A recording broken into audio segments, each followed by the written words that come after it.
What's up, guys? Welcome back to the Rip City Rundown podcast. We've got a couple things to touch today, especially on the second half of the podcast. We'll be touching some trade rumors. I know most of them won't go down for a while, but we're starting to hear rumblings of teams possibly blowing up that the Blazers could do deals with. But unfortunately, we got to talk about a rough week, something that if you go back and watch our last pod, we were thinking like, could the Blazers only lose one game, maybe go undefeated until Christmas?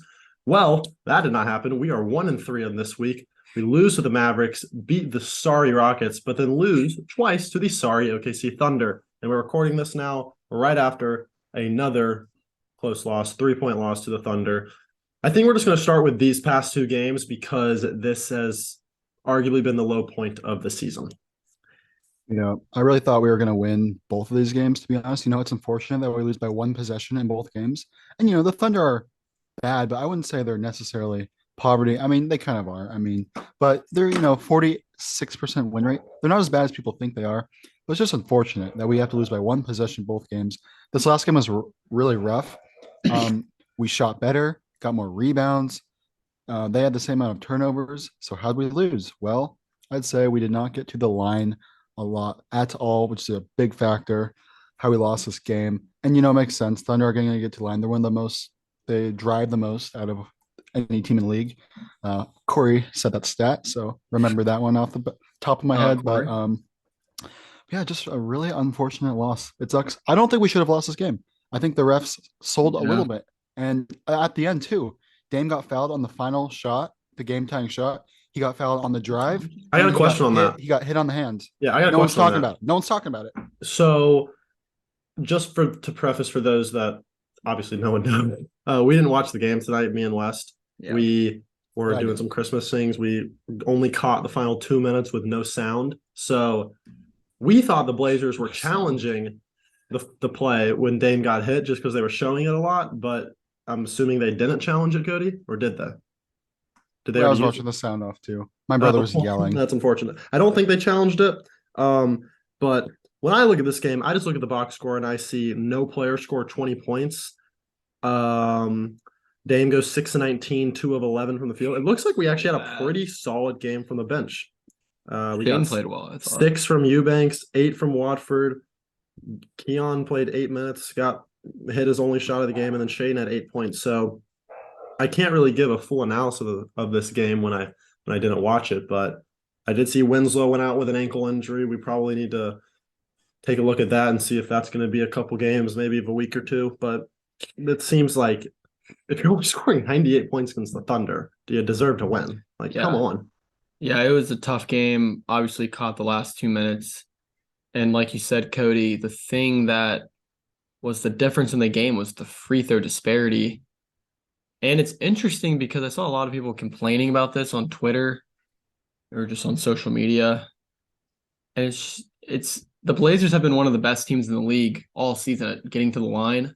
And it's interesting that you get outshot, was it 32? I think 32 free throws. 32 free throws over both games. You couple that with the fact you lose by one possession each game. And it's just, I don't know what to say, honestly, because you think when it's a one possession game for both games, you're going to win one. We lose on a buzzer beater, lose on, just the Thunder closed the game out. I mean, we didn't close it out game one. Simons had the turnover. Simons and Dame got confused in the backcourt. Good teams will make you pay. Thunder aren't a good team, but they made us pay anyway.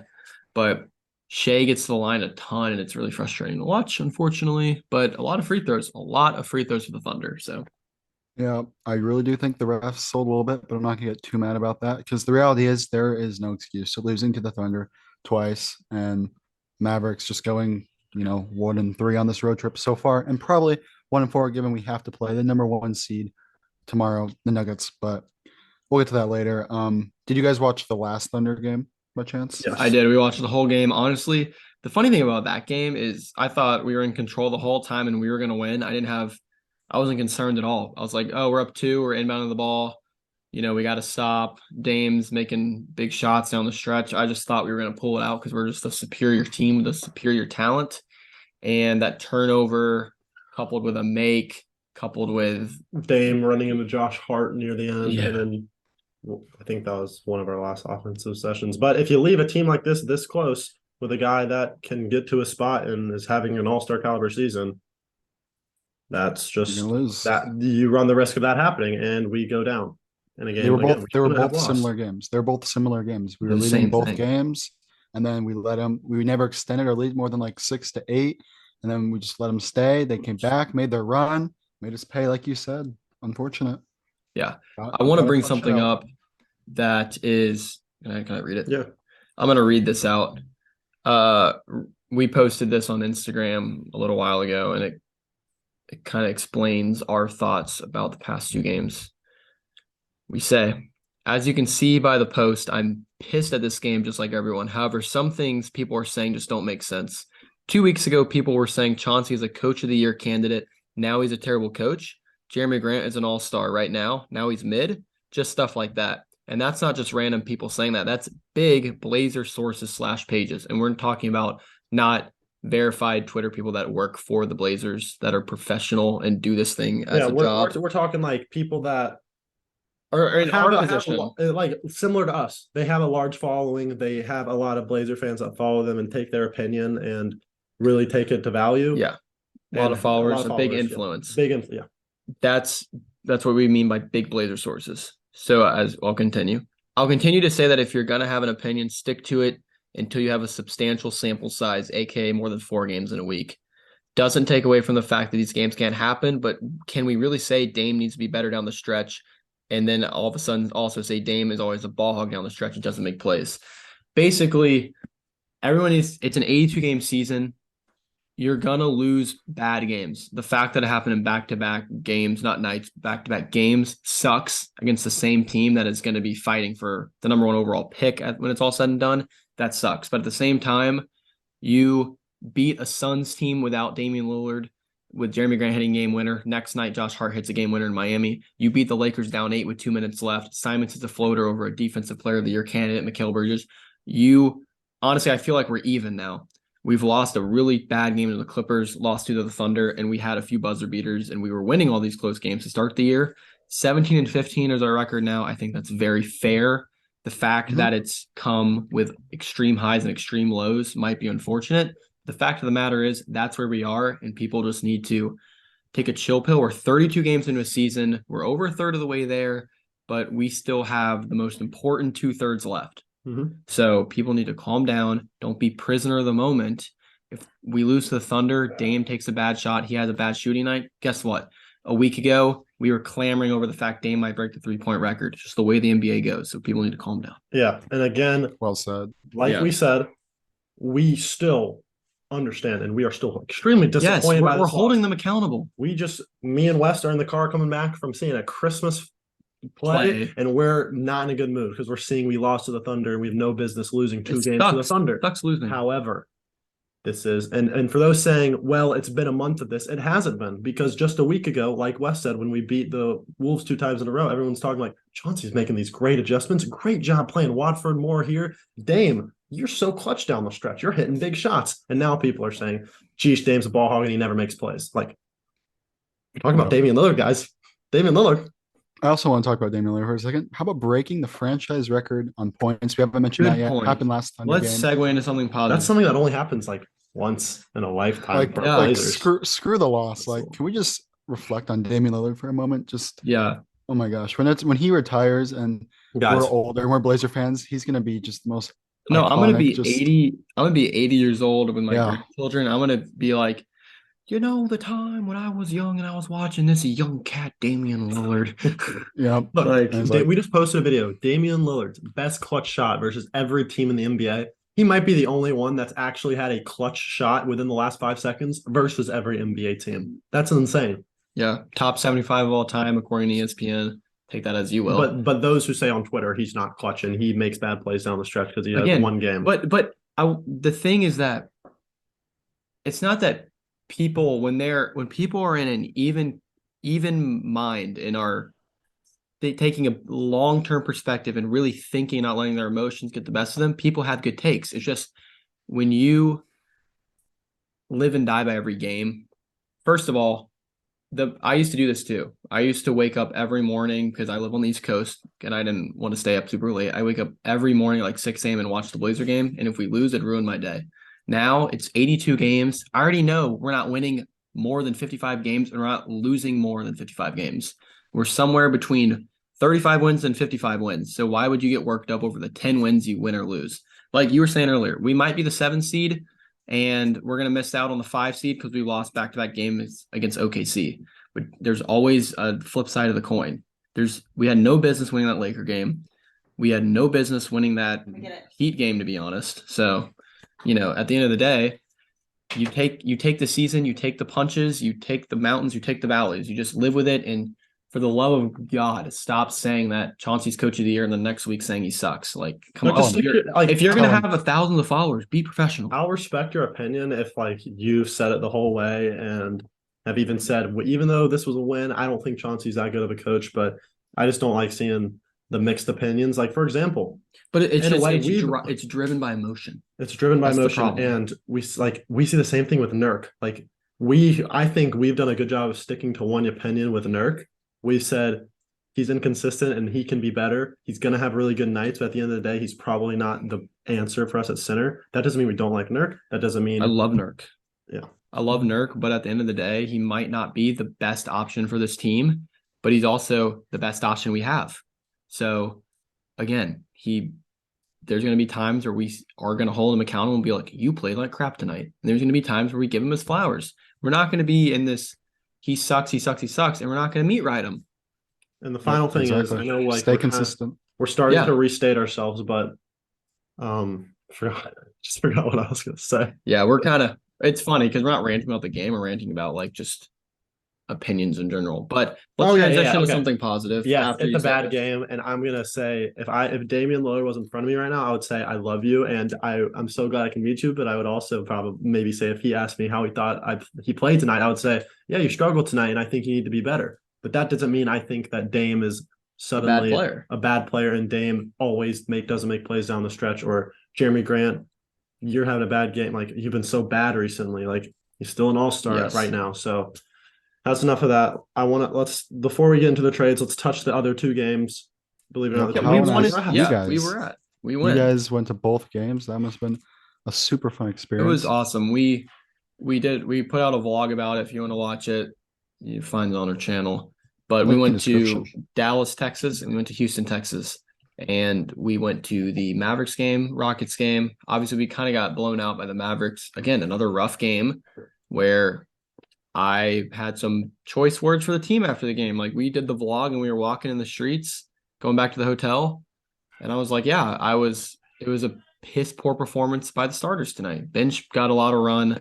Dame played well because he had 21 at the half.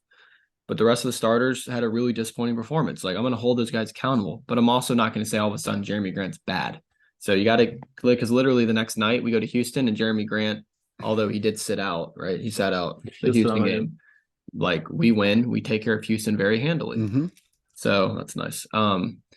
So again, honestly, it was a fun experience. I learned a lot about just traveling on the road because obviously I said this in the vlog, but NBA players usually fly between locations. I guess you could drive from I don't even know. Sacramento to to Golden State. You could, but we drove to Houston. It was 4 hours, but just the grind of a back-to-back, not even a 6-game road trip, just a back-to-back. I was tired waking up and be like, bro, I don't want to go to Houston. Mm-hmm. But it was fun. It was a fun experience getting to see the guys play back-to-back nights and just see how their preparation and how they practice and how they prepare for a game is the same no matter what arena they're in. So it's cool. Yep.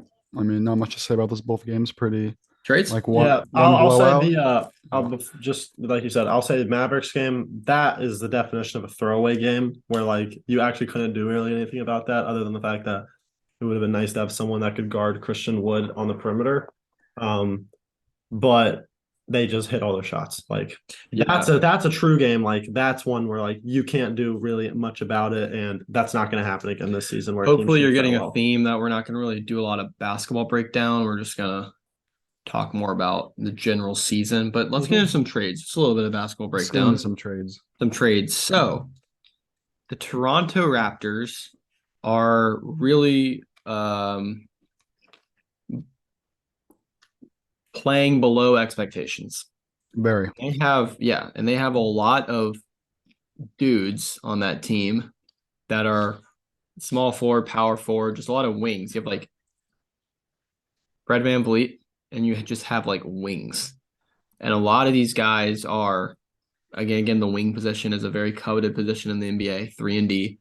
And there's two guys, because they're not going to trade Scotty Barnes, he's too young. There's two guys on this not Thunder. There's two guys on this Raptor team that the Blazers could go after if the price is right and if the timing is right. Pascal Siakam, OG Anunoby. Cody, who would you rather have, honestly? You are spicy, B. Yeah, he has the helicopter offensive game, or OG, who we were always talking about. Especially in the summer when we were talking and trades were lingering. I would probably say I'd say OG, I guess. I'd say more versatility, I guess, more just skilled all around. I mean, like Siakam's really good, but I don't know. I think I would rather have OG in my opinion. I mean, we were always wanting him from a long time ago, but can we even trade for him? Is that something that can happen? Yeah, so I thought he. now that it's December 15th, at once December 15th. Oh yeah, you're right. We around, can. Now everyone can trade, but I still don't think any of these trades would go down for like another month, but I would assume talks are starting. I agree. I'll probably rather have OG for the reason that he's a better defender. Like he's top 3 in defensive player of the year probably right now. He fits into this team more. Like we already have like Pascal Siakam is better than Jeremy Grant, but we already have like that 4 that like Pascal and Jeremy Grant are very similar players in a way. Pascal I see gifted that. offensively, but Jeremy Grant may bring a little more on defense, but for the most part, they're the same. OG, if you Gary replace Trent Jr. back. yeah, we could go for him. I wouldn't be surprised if he's available. OG is going to be less of a package than Pascal, and then also like if you slotted him as the starting small forward of the Blazers and replaced Josh Hart, like that's a really good starting lineup. Yeah. So who'd you trade for him? Give me some package. Yeah. I think this is the package you have to do is if you're going to what go do for the Siakam, Raptors need? What do the Raptors need? Like, well, the Raptors are going to want to have a super young guy who have has a an young offensive guy, package get and some can picks, jump out of the gym, get aka some picks. Shane Sharp. If we trade for Pascal, it would definitely require Shaden Sharp. It would probably be Josh Hart. It would be Keon. I mean, that's a big contract, so we would actually maybe have to throw in like a Nurk too. But for the most part, it would be centered around Shaden Sharp and Josh Hart. Josh Hart, maybe in a 3-team trade, is going to another team that wants him as a contender. I got an interesting. Let me hold up. And then for OG, that would be. I don't think you would have to give up Shaden Sharp unless that's the only way they do it. I think that would be Josh Hart and Keon Johnson. There's your salary right there. Those are the only 2 players that necessarily would have to go. And then you give like 2 picks because right now the Raptors are really coveting their guys and are acting like there was a report that said OG is going to garner the same trade value as Donovan Mitchell. No way. Crap. It's a bunch of crap. Raptors GM is really good, but he's also like thinks he can fleece whoever he wants to fleece. It's like at some point, other gyms are going to catch on that you win every trade. So they're going to either like the Raptors don't have any leverage. They're the ones looking to switch it up. It's not like people are flocking to Toronto and being like, please give us one of your pieces. We really want it. They only want it because they know the Raptors need to blow it up. Like the Raptors throw in the towel. The Raptors going to be in the Eastern Conference play-in and just go out every year. I mean, they're in the worst position in basketball. They're not good and they're not bad. They're just average. They have no future and they have no present. Yeah. So I mean, giving away, that Shaden Sharp, Josh. I mean, obviously that's kind of like a win now move, and I don't know. I feel like that hurt our future. I don't think I want to do that. I'm not. No, I agree. If like, we're I really like. I don't. Would Pascal really help our team that much? And is it worth giving away Shaden Sharp, who could be a elite duo next to Simons in 8 years from now when Dame's old? It's like it's kind of like a benefit cost analysis in a way, because you have benefits and costs. The benefits, you're getting a defensive player of the year candidate. OG or Siakam. They're both really good at defense, obviously.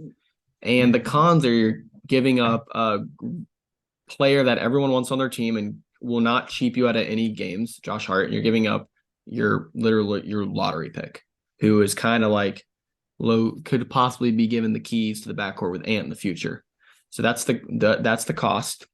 Now, do the benefits of the possibility of winning a championship, if you're Joe Cronin, you have to be like, how likely can we win a championship with Dame, Simons, Grant Siakam, and Nurk, or be it OG at small forward, either one, compared to how much are we sacrificing our future by giving up Shane Sharp? So that's why I don't envy the GM position, because it's really hard to make these calls. But let's be honest, when's the last time the Blazers made a win now move? I'll give you one. And it was a crap win now move. Is when we traded for Aaron Aflalo.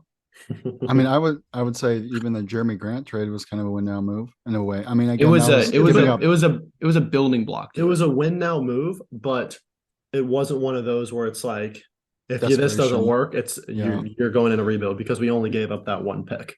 part of the reason why I just like vomit in my mouth when you mentioned trading Shane Sharp. It's like, this guy's 19 years old. Like, you think Simons is young, right? You think Simons is Yeah. young. He's 23 years old. He's 19. In 4 years from now, he will still be what Simons is today in terms of youth. And do you see how good he is these Yeah, days? Shane Like, Sharp is better than Simons Dude. was as a rookie, obviously, because he's so actually like giving that away for just player that would make us would he even make he'd make us probably a bit Look, better, if but you like can get OG for like Josh Hart, obviously he's got to go. I'm sorry, he's the best trade asset, and Guys, that's everyone that's wants a Josh compliment to him. That's a compliment to him.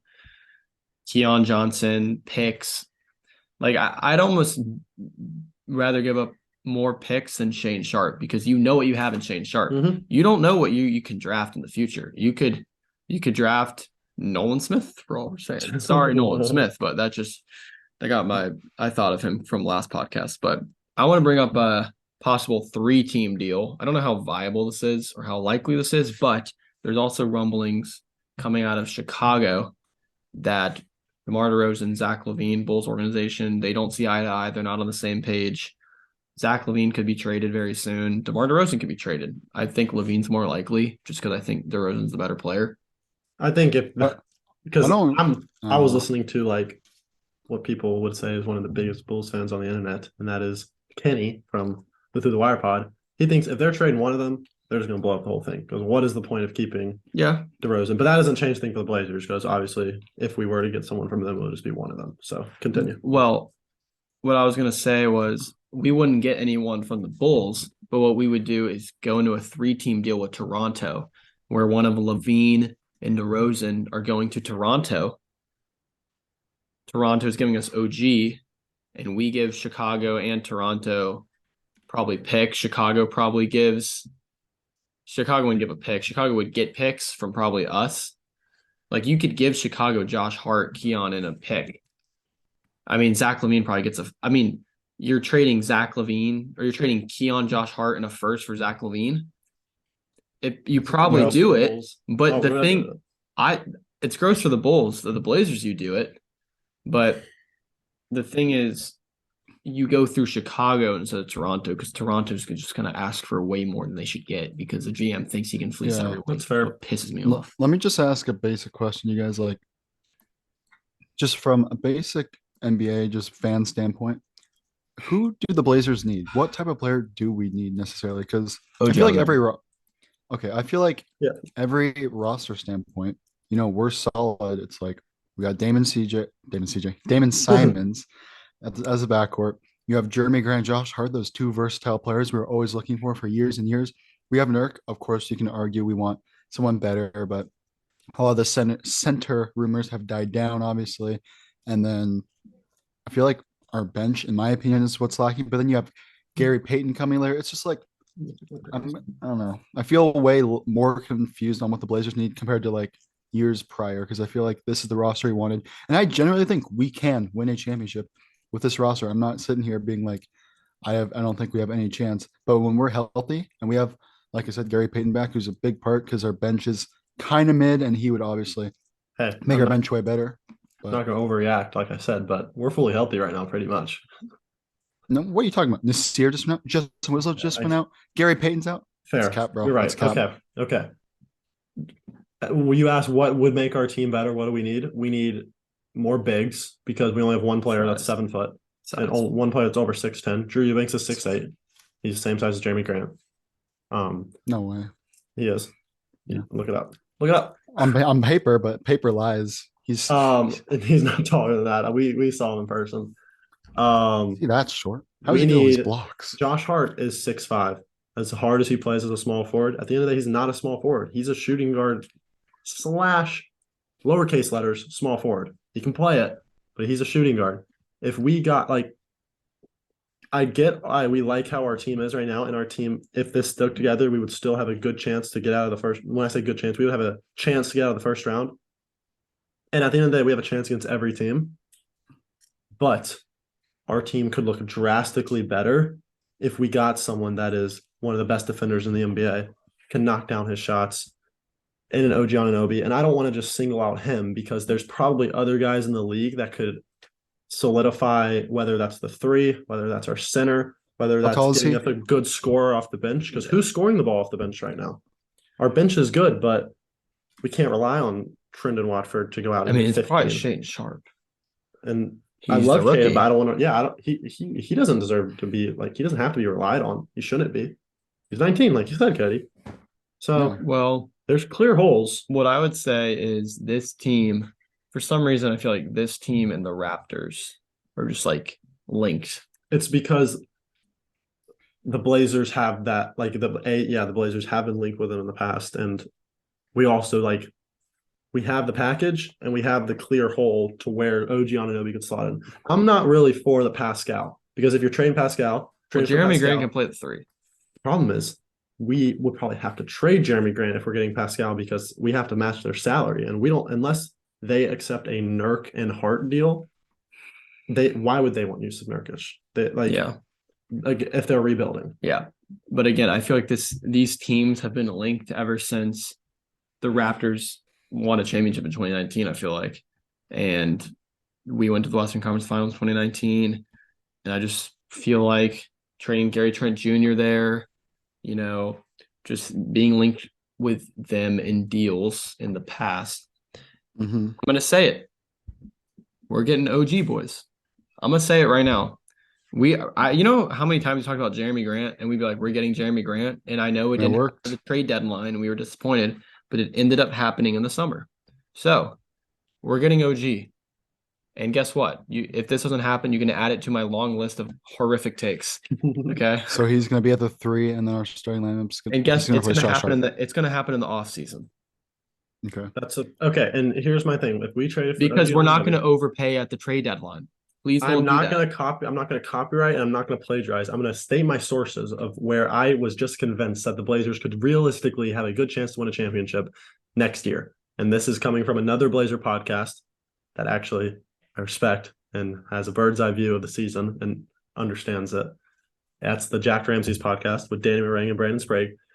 They were like, you trade Josh Hart, Keon Johnson, 1 or 2 first-round picks, you get OG Anunoby right now. Already, your team gets better and your expectations go up for this season. You get out of the first round, you're still learning each other, and you get knocked out in a close second round. You're going into the offseason with one of the best all-around starting fives in the NBA. Shane Sharp's getting older. Nasir's getting older. Gary's now in for a full season. And you now are going into the offseason not with questions. You're going into, we just only played half a season with a really good starting lineup. We have the depth. We can actually probably convince those players that are good veteran players that end up on minimum salaries that end up just going to the Knicks or not Knicks, the Lakers and the Celtics and the Heat and all the good teams. Maybe that we could convince them because Dame's is pretty good. Simons is young. We love Chauncey. And boom, we finally get some good depth. We get that Seth Curry in 2019 depth where we're getting in good quality role players and we're not relying on, no offense, Drew Eubanks. And we go into that season with real championship aspirations. That all stems back to the OG Anunoby trade, which is still got to pull the trigger. And who knows if we can even get him. Look, you might overpay. There's a path. But again, there's a path. Look at the Raptors. The Raptors got Kawhi for a year. They were willing to go get Kawhi for 1 year. They knew he wasn't going to stay. Kawhi didn't want to stay in Toronto. He was always going to LA. He stays for a year. The gamble paid off. They won a championship. Milwaukee's different because Giannis is committed there. But like these championship windows are very small. And if I'm Joe Cronin, you want to make a mark on this franchise, go get that dude at the wing. We haven't had that dude at the wing since probably Scottie Pippen in 2000. And that wasn't even the best version of Scottie Pippen. Like you could probably say Clyde. Would OG be the best wing since Clyde? Is that a bad take? When you say wing, like Literally the three position. The three True position. wing. So not like a Brandon Roy, not like a No, Brandon Roy was a combo guard. OG would probably like It'd be Nick Batum. Not gonna OG's better than Nick Batum. I might be missing a player, but it would probably be OG, yeah. Yeah, and he's Damon Sotomayor? 6'7". That would Wasn't- even out the height and the starting five, replacing Yes. Josh Hart at 6'5". And then you have That's a deadly starting two five. elite. It's hard for me to rate defenders in this league because it changes a lot by game, and some good players get beat all the time. But you have two very good defenders in Jeremy Grant and OG Anunoby. You have Yusuf Nurkic. For all the criticism he gets, it's still an elite rim protector. And you have Rim protector. Wait, what did you just say? Sorry, I he's might have an misheard you. elite rim protector. Let's not throw around that elite term. Okay, he's a good Okay, rim he's a great protector. defender. He's not Jared Allen, but he's going to protect the rim, and he's not in his canter. He's a top 10 defensive center. Okay. I And think then he you got is. Lillard and Simons, baby. Yeah, And when you put him in the right that's deadly. coverage, when you put him in drop coverage, he's elite at defense. Before he got injured, we were playing drop coverage with him, and he was elite, and that's why we were the 3 seed, because he had his best season. Now we're asking him to hedge De'Aaron Fox in the open court. What do you think's Yeah. going to happen? I mean, and also what would we not just continue to play drop coverage if that's what we've always been doing? We're not playing drop coverage. We're not this year. I feel Every like we have year- a lot this year. Yeah, every year we keep also saying like, Damian Lillard, when's he gonna fall off? When's he gonna fall off? And he just hasn't, and he hasn't. Just the more we wait, the more. But honestly, at the end of the day, I think our future is good enough where even if Dame's past his peak, and I don't know how much, like he isn't now, but I'm just saying next year or the following year, like we don't need Dame to be the best player. I mean, yes, we do, but you know what I mean. Like we can. You don't want to wait, but then again, like we can do it. Like as Dame is not an MVP player anymore. Speaking of, why is everyone saying Dame is playing bad this season? It actually is pissing me off. He's 45, 40, and 90 on the year. Can we just talk? Like, why is everyone? Fans? Everyone is criticizing him. Like, dude, these are insane numbers. It's Ridiculous. It goes with everything. It's just I don't know how like someone can look at a Dame season, Anthony season, Jeremy season, and still say like, yes, you can have bad or rough patches, but to say like Simons and Dame clearly aren't going to work, or Dame is past his prime, I don't want to keep nitpicking at what other people say, because at the end of the This is day, general vibe. at the end of the day, a lot of it is just like for the clicks. Like, I'm not going to act like we haven't fallen like victim to that back when we first started this, but I think now we're realizing like you want to give out genuine and factual based opinions and stuff like that, but I don't know. Yeah, it's interesting. I feel like, do you feel like our starting five, after all the trades that we've done and all the moves we've made since our 2021 blow up, are we exceeding expectations or not, or meeting them? I would say we're absolutely exceeding expectations for like But the 17 fact to that we've been 15? able to turn it around this I fast. think we're just in the middle. Did you really think we would, like when you saw that we traded CJ and we traded all those people last year, like the day after, did you really think we would have like this A winning good of a record? team next year? Like there's no way. Is that before? I didn't even think we would have Jeremy Grant or Dame, not? so- No, that's before game. I mean, Before, right after, yeah. like when we were starting to blow up the team, right at that trade deadline, when we're getting back all these trash. I would say obviously not. I did not think we'd be this good. Because it was Exactly. before we drafted Shaden Sharp, signed Jeremy I know Grant. we didn't expect to just go out. But and I do that. think you have to set the expectations when you know what the team is. Like you can't set expectations. No, he said, "Are you surprised that our starting lineup looks this good considering we blew up the team last year?" He's not saying, "Are we better than expected?" Oh, Like, did you expect our team to go through the blow up this fast? I'm saying no. I will say I did not expect this lineup to be this good. I figured we'd get Jeremy Grant. I figured we'd have one new piece, I didn't think Josh Hart would start, to be honest. I thought Nasir would start, and just because Josh Hart's an elite bench player, but he's a good starter, but he would have been elite off the bench. Like if there's obviously it's impossible, but if there's a way to have Dame, Simons, OG, Grant, Nurk with Josh Hart off the bench, that's a championship caliber team right there. Exactly. But Josh Hart's getting traded if we do pull the trigger and make a deal. That is the unfortunate thing, like I said about Portland. Just like a lot of teams can go out there and say, let's just add this guy, and they can do it without losing someone because they have like the free agency and stuff like that. But I think that's why I almost want Portland to, and I don't want them to overpay. I would not trade Shea and Sharp for OG Anunoby because at the end of the day, we're not championship favorites with OG. That puts us in like probably the upper echelon of. It'd make us better though. How many eggs you want to put in? It makes us better, absolutely. But I think you're not going to mortgage your prized possession young player for OG. If you're getting obviously someone that's already an all-star and stuff like that, then sure. But if you do get OG for the right price, you're trading a couple picks and you're trading Josh Hart. And we keep saying Josh Hart. And again, the reason we're saying Josh Hart is because the salaries match. If they took Nurk, sure, we would do that too. But you have the opportunity to become possibly a destination for players to come, maybe next offseason. You never know, though. So I'm trying to think if there's other teams that could sell. We could talk about the Utah Jazz. How do we talk about a center position? Because you're saying how we want to change that. Mm-hmm. You know, our second tallest player is 6'9", which is not very tall for a second tallest player on an NBA team. Do you have any centers in mind who you'd like? Even someone from like the G League or pick up, like, or if we were in a championship, we probably need someone better than that. Like, yeah, I would want an upgrade for Nurk, but I'm not gonna like break my back to go try and get that. I think I think that you do like if we ended up keeping Eubanks and Nurk, I'm not gonna what has driven you to want a second option, I guess? Because like I agree with you.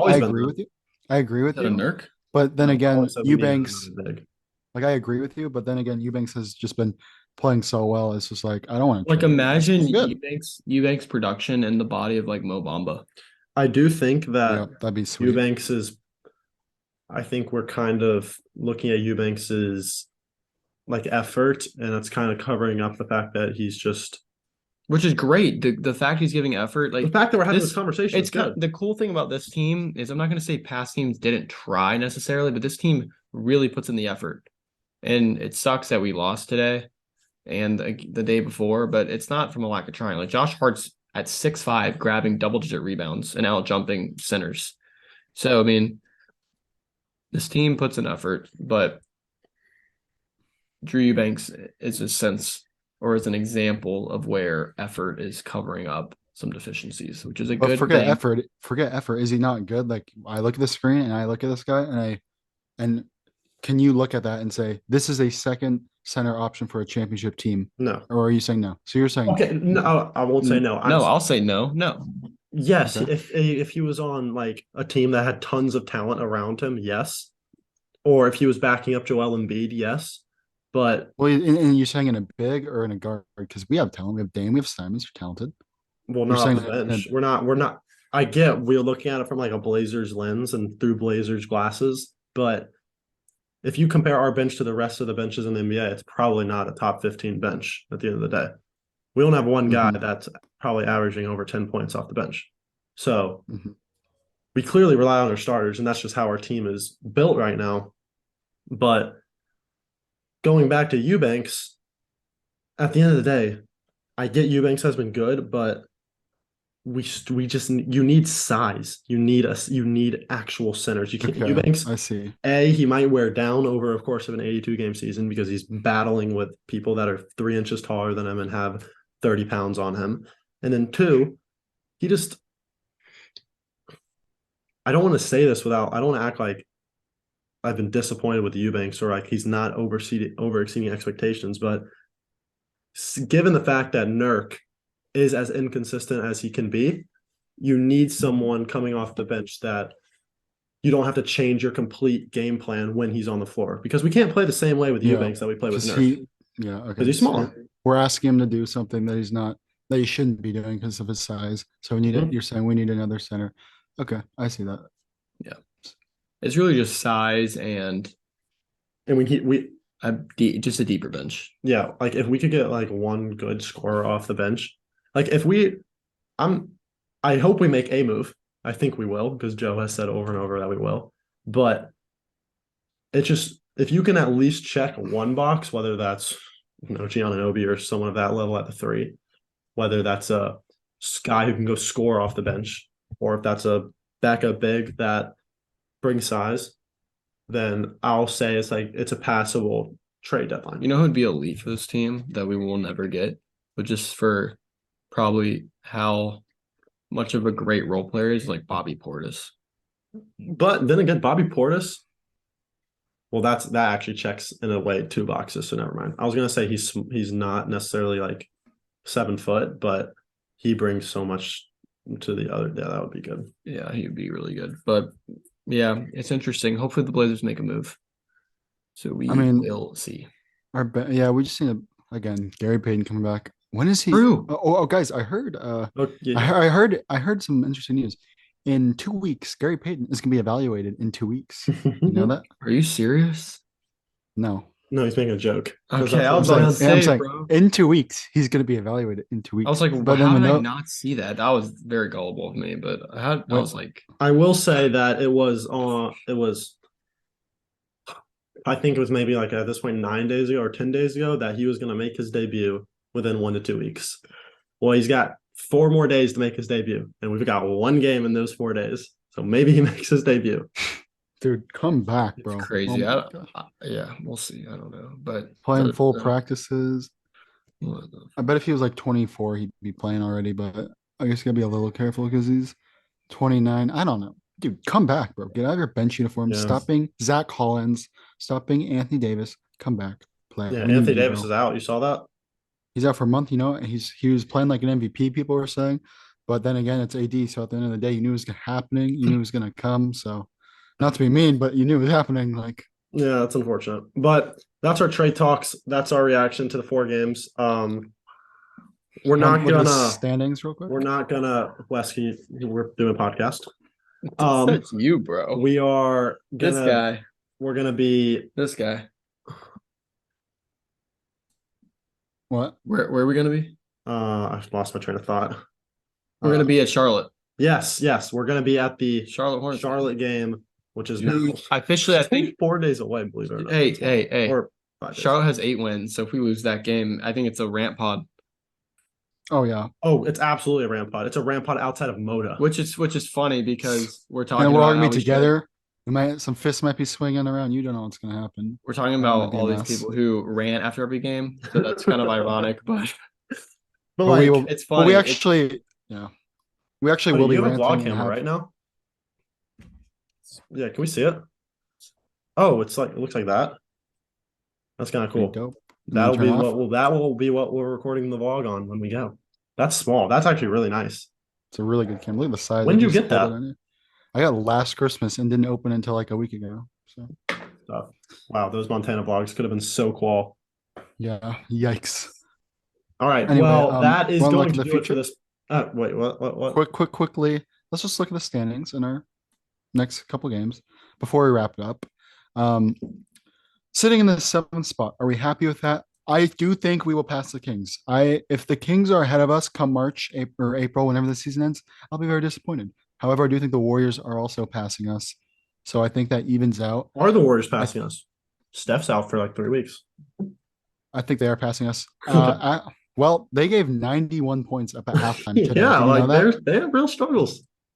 But no, to say the Warriors won't pass us is just, it's a bad take. They were just the champions. They'll get their groove on. There's some heated exchanges going on down there, but they're going to come back like they always do. But I truly think we will be ahead of the Kings by the time our future goes on. I think the Warriors will pass us. So I think 7 is a realistic spot. I mean, What do you guys think? I would say us is Utah. once again, if I had to put money on where the Blazers finish, I will say in the 6 to 8 range, with majority of my money being on the 7 seed. That's right now. That's And right now. been what it Okay. that's what it was when we were 5 and 1. That's what can it I was say when we something? were 17 and 13, and now. But you Change know it. what's cool? You know what's is cool about this year is right now the top 3 seeds are looking like Memphis, Denver, and New Orleans in any way. I'm not scared of any one of them. We beat New Orleans without Dame on the road. We've beaten Denver twice already. We blew them out at home. We did lose once. We haven't beaten Memphis yet. But I'm not scared of any of them. This isn't a backcourt Splash Brothers team with Kevin Durant and Draymond Green, who's the Dennis Rodman of this era. Okay, this is players who are beatable. The West is wide open. I'm not saying we're going to win the finals, but I didn't say that, but I'm saying an 8 seed versus 1 seed matchup. It's not that crazy. We have shown that we can play with the best teams in the West, at least. We got clapped by Cleveland and Milwaukee. That's fine. We're not going to the finals anyway. Okay. Well, even if we did, we'd have to, win 4 games or win some games at TD Garden, win 4 against Boston, which is probably has less chance of happening than what. Yeah. I don't even know what to say because there's it's impossible. But then you making can a hope. call? No. I mean, look, true. We need point being, you just got to get into the playoffs and you have a chance against any team, I feel. So agreed. That's all I got for this one. But that's next mean 2 games. I want to be a top 4 seed. Are we winning back to back this week? Okay. Are we winning both games? Yeah, we do. I guess we do at the end of every pod. We'll look at the week ahead. We'll do it really quick because it's time to wrap up. There's 2 games.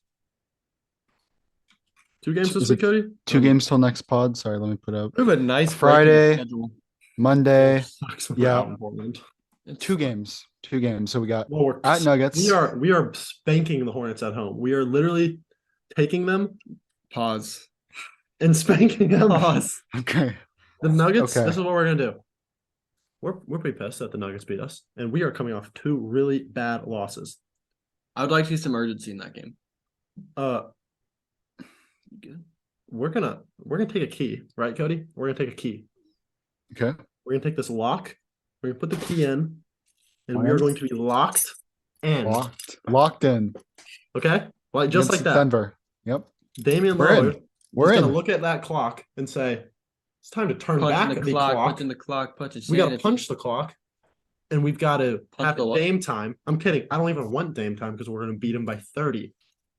Okay, and then I'm gonna go on Twitter, and everyone's gonna say Damian Lillard's the greatest player of all time. And I'm gonna pull up the receipts and say, "Fake ban." Kidding. I'm not gonna do that, but I'd love to see a double against the Nuggets. It's not unrealistic. I don't think every game against the Nuggets is a good game. Yeah, win as the last, like no one blows anybody out. It feels like. Yeah, hopefully we don't eat our words. And I would love to see Denver win. If we do lose to Denver though and beat the Hornets, I guess I'll be satisfied. But let's just spank the Hornets because we're going to that game. Touch 500 the whole year. We haven't yet. We're not doing it. We touched 500 before it started. Just kidding. That was really stupid and cringe. All right, nice. Wait, when were we 500? No, we weren't. You're right. Oh, we were 0-0. That's good, Cody. Yeah, pretty funny. But yeah, we'll be at the Hornets game. Hopefully we spank them. I don't want it to be close. We should beat them by 40. Sure. But I do want LaMelo to play. I do want to see him play in person. And I'd rather him play than not play. I'll be just as happy because a win is a win, and that'll mean I'll finally get to see a close Blazer game. Never had in person, it feels like. 2 blowouts in a row. Yeah, that sucks. But yeah. All right. Well, that's gonna do it. Hope you enjoyed it. Make sure to subscribe, like, comment, and do all those things. And we'll see you in the next podcast. Peace.